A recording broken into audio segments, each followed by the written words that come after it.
Donc, à partir d'ici, ça illustre un petit peu ce que je vous ai expliqué précédemment avec quelques termes nouveaux.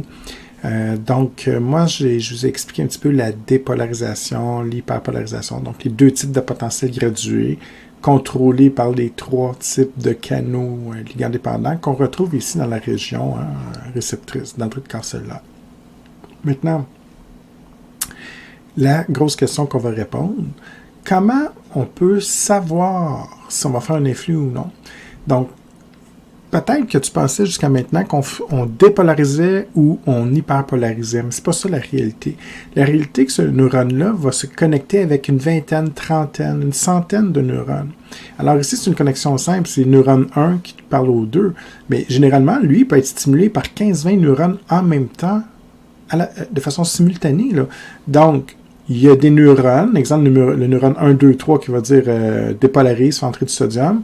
Le 7, 8, 9, c'est du chlore, puis le 10 à 20, c'est du potassium. Donc, la question à 100$, c'est de savoir, mais en bout de ligne, comment on fait pour savoir si on déclenche un influx nerveux ou non? OK? Donc, on verra ça dans 2 secondes. Mais en gros, avant que je t'explique tout ça, il faut comprendre un peu les 3 termes dans les encadrés rouges. Premièrement, une synapse, c'est quoi? C'est un point de communication entre 2 neurones. OK? Donc, la synapse, oui, c'est un point de communication, et c'est 3 choses une synapse. Regarde bien ce que je fais à l'écran. Ce que je vais encercler ici, c'est ça une synapse. C'est une région avec 3 éléments.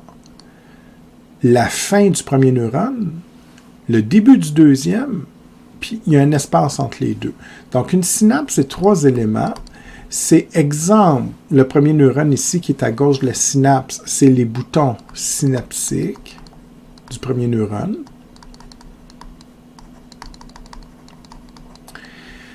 C'est un espace entre les deux qui est rempli de liquide interstitiel. Évidemment, les cellules, vous l'avez vu en début de session, ils baignent dans du liquide interstitiel qui est essentiellement de l'eau. Donc, le liquide tout le tour avec les différents nutriments et ions qui flottent, mais il y en a qui vont se faufiler ici. Donc, c'est très important de comprendre que le neurone A ne touche pas au neurone B. Hein? Il n'y a pas de contact physique entre les dendrites du neurone ici et les boutons de l'autre. Donc, il y a un espace rempli de liquide qu'on appelle la fente synaptique. Et le troisième élément, c'est le début du deuxième neurone, donc, exemple, les dendrites. Et ces 3 éléments-là, les boutons du premier neurone, la fente synaptique et les dendrites de l'autre, tous ces 3 éléments-là, c'est la synapse. Et je disais que c'est un point de communication. Pourquoi? Parce que les neurotransmetteurs que j'encercle ici, qui sont libérés par les boutons du premier neurone, vont diffuser, se déplacer vers le deuxième neurone, et sur les dendrites, qui sert à capter les neurotransmetteurs, là, on est capable d'aller plus loin. On sait qu'il y a des canaux ligands dépendants au potassium, au sodium et au chlore. Donc, selon la sorte de neurotransmetteur, on va faire ouvrir le bon canal. Et, exemple, c'est un canal sodium, ligand dépendant au sodium, c'est une dépolarisation, on rentre le sodium. C'est au chlore ou au potassium, donc rentrée de chlore, sortie de potassium, c'est une hyperpolarisation, comme on l'a vu. OK? Donc, c'est les mêmes événements, sauf qu'on parle de synapse ici. L'autre chose, c'est très long de dire, les événements qui se passent dans le neurone au début de la synapse versus les événements qui se passent dans le neurone après la synapse. Donc, on a 2 mots pour décrire ça, qui ont l'air compliqués, mais qui sont très simples. Pré, ça veut dire avant. Post, ça veut dire après. Synaptique, synapse. Donc, si je vous parle du neurone présynaptique, c'est le premier neurone à gauche de la synapse. Donc, le premier neurone, le numéro 1 ici, qui va relâcher les neurotransmetteurs, qui va aller stimuler le deuxième neurone. Mais le deuxième neurone, on va dire post-synaptique, donc après la synapse. Puis évidemment, là, c'est une chaîne simple. Hein? Il y a 2 neurones, mais il pourrait y avoir un 3e neurone ici. Et le 3e neurone, mettons numéro 3, évidemment, il va être stimulé par le numéro 2. Fait que faites attention, c'est pas parce qu'un neurone dans une situation, exemple le 2 est post-synaptique, il va toujours être post-synaptique, ça dépend. Si c'est un événement à 2 neurones, effectivement, le 2 est post-synaptique parce qu'il se fait stimuler par l'autre ici précédemment, donc il va réagir à sa stimulation par neurotransmetteur. Mais si c'est une chaîne à 3 neurones, qu'est-ce qui va arriver? Le premier lâche les neurotransmetteurs pour stimuler le deuxième, donc le numéro 2 ici porte le nom de post. Mais si le numéro 2, à son tour, relâche le neurotransmetteur qui stimule le 3, ben dans cette situation-là, le 2 devient un présynaptique.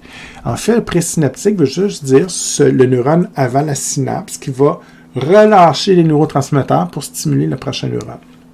Puis le postsynaptique, lui, ben, il reçoit le neurotransmetteur en question et c'est lui qui va réagir à l'action du neurotransmetteur. Et maintenant que vous savez tout ça, ben là, évidemment, je vais pouvoir vous parler un peu plus de comment on fait pour aller à la deuxième histoire, dans la zone gâchette, puis produire l'influx nerveux. Donc, c'est une histoire de compter, en fait.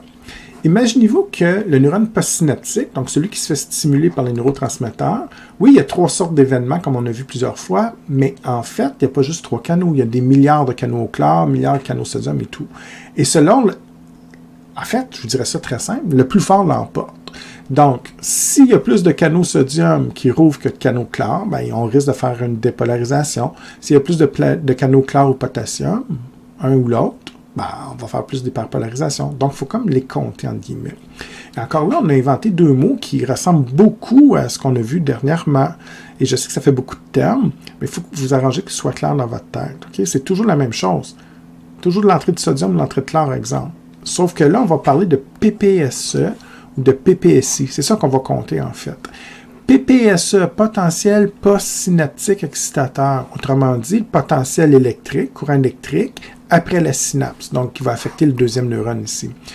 Excitateur, c'est ça le mot important. PPSE ou PPSI, c'est une lettre de différence. Mais E pour excitateur, ça veut dire qu'on augmente les chances de faire un influx. C'est une dépolarisation. Okay? Donc, dépolarisation, ceux qui se souviennent, ça veut dire une entrée de sodium avec les canaux ligands dépendants. Donc, le PPSE, ça veut dire que lui, le deuxième neurone, si vous voulez, il a reçu des neurotransmetteurs qui favorisent l'entrée de sodium. Donc, PPSE, là, on augmente les chances de faire un influx. Mais ça peut être un PPSI, I pour inhibiteur. Donc, ça veut dire qu'on empêche, on bloque l'influx. Alors, dans ce cas-ci, on va parler plus d'entrée de chlore ou sortie de potassium. Ça veut dire une hyperpolarisation. Et quand je vous disais il y a 2 secondes que le plus fort l'emporte, mais c'est littéralement ça. Il y a plein de PPSE et de PPSI qui va se faire sur le neurone postsynaptique. En bout de ligne, s'il y a plus de PPSE, on va déclencher un influx nerveux. Mais s'il y a plus de PPSI, on va empêcher l'influx nerveux. Okay? En gros, c'est juste ça que ça veut dire. Et si on va plus loin, ben, on vous montre ici, de façon un peu plus réaliste, la production d'un PPSE, ben, je viens de le dire en fait. Donc, exemple, juste pour qu'on s'entende, ce que j'encadre ici, c'est le neurone postsynaptique, il y a ses canaux ligands dépendants, lui, il est à moins 70 au repos, et là, ici, on a des connexions avec d'autres neurones. Ça peut être des boutons terminaux d'un neurone, mais ça pourrait être aussi des boutons de 3 neurones différents. Mais peu importe. Imaginez-vous qu'il y a 10, 15, 20 neurones qui viennent s'attacher à lui. Bien là, ici, j'ai une première synapse, une deuxième synapse, etc. Dans ce cas-ci, c'est tous les mêmes neurotransmetteurs. Donc, on ne se casse pas trop la tête. Les petits carrés verts qu'on voit, ou losanges verts, c'est les neurotransmetteurs qui font ouvrir les canaux sodium ligand dépendants. Et le sodium va entrer à l'intérieur. Donc, on a 3 synapses. Donc, 3 PPSE, potentiel postsynaptique, qui favorisent l'entrée de sodium, donc dépolarisent. Okay? Donc, la cellule devient plus positive en termes de voltage et on augmente les chances d'un influx. Toujours dans les dendrites et le corps cellulaire.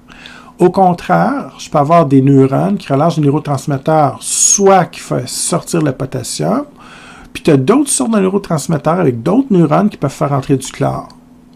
Mais les événements sont identiques. En fait, ils sont différents, mais l'effet est identique. Hyperpolarisation, donc ce qu'on a déjà vu, c'est que tu empêches, tu diminues tes chances de faire un influx.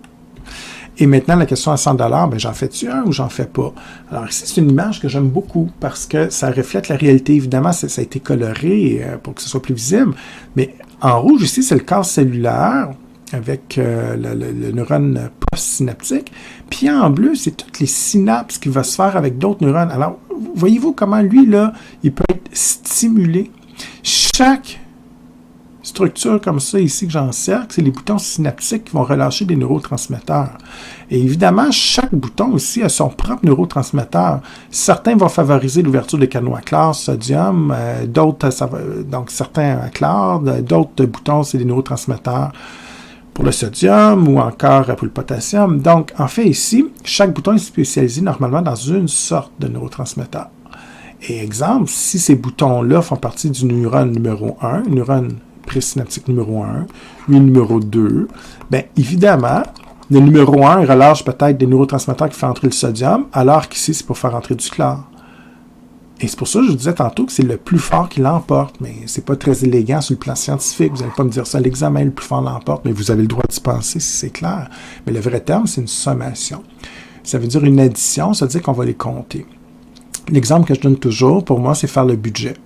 Okay? Donc, exemple, tu as 2 jobs, tu as 2 rentrées de salaire. Mettons, c'est des PPSE. Okay? J'ai 1000 pièces qui rentrent, je sais pas, par mois, puis un autre 2000 qui rentrent. Tu n'as pas une bonne job, un bon contrat. Bon, parfait. Là, tu es plus 3000. Mais tu t'es acheté un auto, puis tu as voyagé à Cuba l'hiver passé, ben, ça t'a coûté 8000. Donc, ben, l'auto, ouais, c'est ça, c'était tout un deal. C'était pas cher, OK? Donc, c'est peut-être pas les meilleurs chiffres, mais vous comprenez. Ben, mettons, tu as 20 000 de dette versus une rentrée de 8 000, ben, t'es dans le jus, t'es dans le trouble, OK? Donc, tu as compté tes PPSE, tes PP, c'est l'argent qui rentre versus ce que tu dois. À l'inverse, tu as gagné le loto 100 000, ben, tu as beau avoir 10 000 de dette, c'est pas grave, t'en as plus qui te reste. Mais c'est vraiment ça qu'on va faire. Et on va compter le nombre de PPSE, donc qui favorise la dépolarisation versus l'hyperpolarisation, et celui qui en a le plus, ben, c'est celui qui l'emporte. OK? Et c'est un petit peu ça qu'on vous illustre. C'est que chaque synapse, illustrée ici par le vert ou le rouge, montre les événements différents qu'on stimule. Fait que le neurone, ici, intégrateur, on pourrait dire, exemple, un neurone dans la région intégratrice du cerveau qui prend la décision finale, ben, qu'est-ce qui va se passer? Ben, là, ça va dépendre. Est-ce qu'il fait un influx ou pas? J'ai le goût de poser une question. OK, mais là, peut-être que tu es gêné. Donc, la région émotive, il sait que les neurones qui arrivent de ta région limbique disent « Ah non, on rentre du chlore ici, je ne veux pas avoir l'air con dans la classe devant mes amis. » Une autre région du cerveau, « Ouais, ce prof-là, je l'aime pas trop, il me gêne, il me dit une niaiserie une fois, j'ai pas aimé ça, donc on rentre du chlore, mais j'ai vraiment besoin de savoir pour mon examen, sodium. » Mais comme là, j'ai 2 hyperpolarisation versus une, ben, dans ce cas-ci, tu ne fais pas d'influx, puis il n'y a pas de stimulation de ton muscle, tu ne lèves pas la main. Mettons plus tard dans la session, même événement, tu n'aimes pas trop le prof, tu es gêné devant tes amis, mais là, ça fait 3 examens que tu coules. Fait que là, tu as vraiment ta région préfrontale qui dit « Écoute, là, faut que je me sorte du trouble. Là, ça ne me tente pas de refaire le cours. » Une autre région émotive, limbique, mais OK. Et là, tu rentres plein de sodium. Alors, dans ce cas-ci, il y a plus de sodium qui rentre que les événements négatifs ici, plus de PPSE. Le produit final sur le neurone final, il prend une décision finale au niveau de ton cerveau, enverra un influx qui va stimuler la contraction du muscle de ton bras. Là, tu lèves la main et tu poses ta question. C'est très simplifié et vulgarisé, mais c'est vraiment comme ça qu'on fonctionne. En fait, c'est simple. Tu fais un influx ou pas. Ce qui complexifie votre cerveau, c'est parce qu'on a 100 milliards de cellules et donc les interactions sont impossibles. Il n'y a même pas d'ordinateur actuellement qui est capable de voir tous les événements entre les interactions de chacun de ces neurones-là qui fait des influx ou non pour une prise de décision. C'est là qu'on s'en va. Dans le futur, c'est ça qu'on veut faire. Là. Ceux qui travaillent dans ce domaine-là aimeraient beaucoup arriver que ce soit de l'ordre de la psychologie ou des médicaments qui affectent le cerveau, c'est de savoir, OK, décision A, c'était tel pattern d'influx ou pas d'influx pour certains neurones, puis décision B, autre chose, et tout, telle émotion, peu importe. C'est tellement compliqué parce qu'il y a trop d'interactions. Mais à la base, si on avait juste 3 neurones, ça serait simple. 1, 2 fait un influx, 3 non. Les 3 n'en font pas. Les 3 en font. Ça ferait des patterns différents. Mais en gros, c'est juste ça. OK? Maintenant, la sommation, c'est un peu plus compliqué que ce que je viens d'expliquer parce qu'il y en a 2 sortes. Mais honnêtement, je vais vous décrire les 2 différences entre la sommation, en fait, les 2 sortes, c'est sommation spatiale temporelle. C'est correct, la définition, mais moi, c'est plus l'application du problème à l'examen. À l'examen, je vous donne un problème, vous allez résoudre le problème en intégrant implicitement la sommation spatiale et temporelle. Donc, même si la définition, la nuance entre les 2 définitions n'est pas claire, si tu es capable de l'appliquer à un problème et de résoudre le problème, je vais faire un exemple au tableau ou 2 tantôt, puis tu es capable de faire mon exercice, tu es parfait pour l'examen. Okay? En bout de ligne, je veux que tu sois capable de me dire, bien, dans le neurone intégrateur du cerveau, mettons, si je prends un neurone donné, celui qui prend la décision finale, es-tu capable de me dire s'il va avoir un influx nerveux ou non? Puis pourquoi? Okay? C'est vraiment ça. Alors, on va toujours commencer par la sommation spatiale. Et c'est quoi la sommation spatiale? C'est le nombre de synapses, le nombre de contacts physiques. Mais il n'y a pas de notion de temps. Donc, autrement dit, tu comptes les synapses. J'en ai une ici, une deuxième, trois. Donc, il y en a beaucoup. Il y en a plusieurs. Mettons une vingtaine qui fait des PPSI. J'en ai 15 qui font des PPSE. C'est ça la sommation spatiale. Donc, tu comptes le nombre de synapses et tu peux déduire, bien, celui qui en a le plus, c'est les PPSE. Bien, on va faire un influx. Puis, c'est les PPSI. Il n'y en a pas d'influx. Comme l'exemple du frigidaire que j'ai donné en début de capsule, tu n'entends plus le son, on bloque la production d'influx. Mais il y a aussi la sommation temporelle. Donc, là, ce n'est pas des trucs de connexion physique, ce n'est pas le nombre.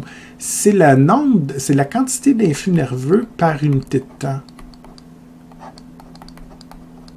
Donc, peut-être que tu pensais qu'ici, on va toujours faire, je donne des faux chiffres, mais un influx seconde, mais c'est pas vrai. Pour une seconde, pour une unité de temps de Denis, ça peut être une milliseconde, peu importe, mais mettons une seconde, c'est trop long une seconde, mais c'est pour nous aider, OK? Mettons pour une seconde, le numéro 9 fait 10 influx secondes, mais dans une autre situation, le numéro 9 ici fait 100 influx secondes. C'est toujours la même synapse, c'est une seule connexion, mais la production n'est pas pareille. Si je fais un influx ici, c'est une stimulation, j'en fais 100 fois plus, ça va être pas mal plus stimulé. Donc, exemple, si je fais entrer du chlore une fois seconde, ça bloque, mais si j'en fais rentrer 100 fois seconde, l'effet va être beaucoup plus fort. Donc, c'est pour ça qu'il faut toujours tenir compte de la sommation spatiale temporelle. C'est pas juste le nombre de contacts physiques sur le neurone, le nombre de synapses. Il faut aussi estimer, pour une unité de temps donnée, combien d'influx je vais produire. Elle est là, la nuance. Mais en bout de ligne, quand je te donne un problème, tu vas inclure les deux. Tu vas juste les compter. Hein? Je dis un problème comme si c'était bien compliqué, mais en fait, c'est extrêmement simple. Et tout ce que je veux que tu sois capable de faire, en fait, j'en fais un exercice. Et si tu es capable, là, c'est peut-être abstrait, mais si tu es capable de faire l'exercice, puis ça devient concret, on est correct. OK? Exemple. En rouge, j'ai un neurone ici, intégrateur. C'est mon neurone post-synaptique. La question, est-ce que le dernier neurone qui prend la décision finale au niveau de certaines régions de ton cerveau va être capable de faire un influx ou non? S'il fait un influx, ça m'amène à une décision X. S'il ne fait pas d'influx, c'est une décision Y. OK, exemple. Pour ça, ben là, je vais avoir d'autres neurones qui vont être connectés avec. Je peux avoir le neurone A qui vient faire synapse avec. OK? Je peux avoir un neurone B. Mettons, neurone A qui vient de ta région préfrontale, neurone B qui vient de ta mémoire, neurone C qui vient d'autres régions, okay? Limbique ou peu importe. Donc, là, je le fais avec 3, il peut en avoir 10, 15, 20, mais un modèle relativement simple. Et là, c'est là qu'il va falloir éventuellement que tu apprennes. Je ne vais pas te dire qu'est-ce que ça fait le sodium, c'est une dépolarisation, tout ça. Tout ça devrait être acquis éventuellement avant l'examen. Donc, moi, ce que je pourrais te dire dans mon problème, dans la question, puis après toi, il faut que tu déduises. Je te dis, exemple, le neurone A, il fait des neurotransmetteurs qui vont reconnaître les canaux à chlore. Puis là, dans mon problème, je te dis que lui, il fait 5 influx. Là, ta première chose, c'est de savoir le chlore, est-ce que quand ça rentre, ça fait une dépolarisation ou une hyperpolarisation? Tu augmentes ou tu baisses tes chances de faire un influx? Dans ce cas-ci, tu diminues tes chances. Tu vas bloquer l'influx comme on a déjà vu. Donc, tu peux l'écrire ici. Ça veut dire que c'est un PPSI. C'est ça qu'il faut que tu déduises. Donc, le neurone A, lui, il fait 5 influx, 5 PPSI. Le neurone B, lui, il fait sortir, c'est un neurotransmetteur qui fait sortir le potassium. Alors, même chose, c'est un PPS1 ou un PPSC? Si tu te souviens du début de la capsule, le fait de perdre des charges positives, c'est une hyperpolarisation. Tu empêches la production d'un influx nerveux. Donc, dans ce cas-ci, c'est un autre événement. Là, je te dis, mettons dans le problème, les chiffres ne sont pas retenus, je les invente. Là. Chaque problème, c'est différent. Mais mettons que j'ai 3 influx, bien, dans ce cas-ci, ça sera un PPSC.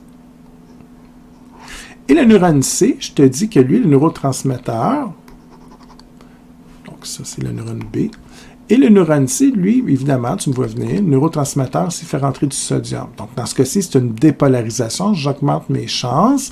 Et je te dis qu'il fait 6 influx. Et là, il faut que tu saches, éventuellement, si c'est un PPSE, un PPSI, c'est un PPSE. Donc, un potentiel postsynaptique excitateur. Et là, la question, une fois que tu as déduit ça, je te demande, bien, finalement, le neurone intégrateur ou postsynaptique, est-ce qu'il fait un influx ou non? Bien, c'est ton budget de tantôt, tes comptes. C'est très simple. PPSI, j'en ai combien? J'en ai 5. J'en ai 3. 5 plus 3, ça me fait 8 PPSI. Et les PPSE, j'en ai 6. Lequel l'emporte? Les PPSI, il y en a 8. Donc, la réponse ici, c'est non. Il n'y a pas d'influx. Donc, il n'y a pas de réponse dans le neurone intégrateur. Ça, c'est le genre d'affaire que je veux que tu arrives à faire à l'examen. Si tu es capable de refaire cet exercice-là, tu trouves des chiffres, tu comprends, ben c'est parfait. OK? L'autre chose, je vais changer. Là, c'est comme de la sommation spatiale que je viens de faire. Parce que j'ai juste compté, hein, pour ceux que la définition n'était pas claire, j'ai juste compté le nombre de synapses. B, A, C. Donc, j'ai 3 points de contact, 3 synapses avec 3 événements, je les ai comptés. C'est correct. Mais le problème, si je fais juste la sommation spatiale, c'est pas suffisant. Parce que faut que je tienne compte d'une unité de temps. Et c'est ça qui manque dans mon problème. Je dois rajouter une unité de temps. Et vous allez voir, juste en rajoutant une unité de temps, je peux arriver complètement à la décision, à la réponse, conclusion inverse. OK? Ça se peut. Donc, je vais changer de couleur.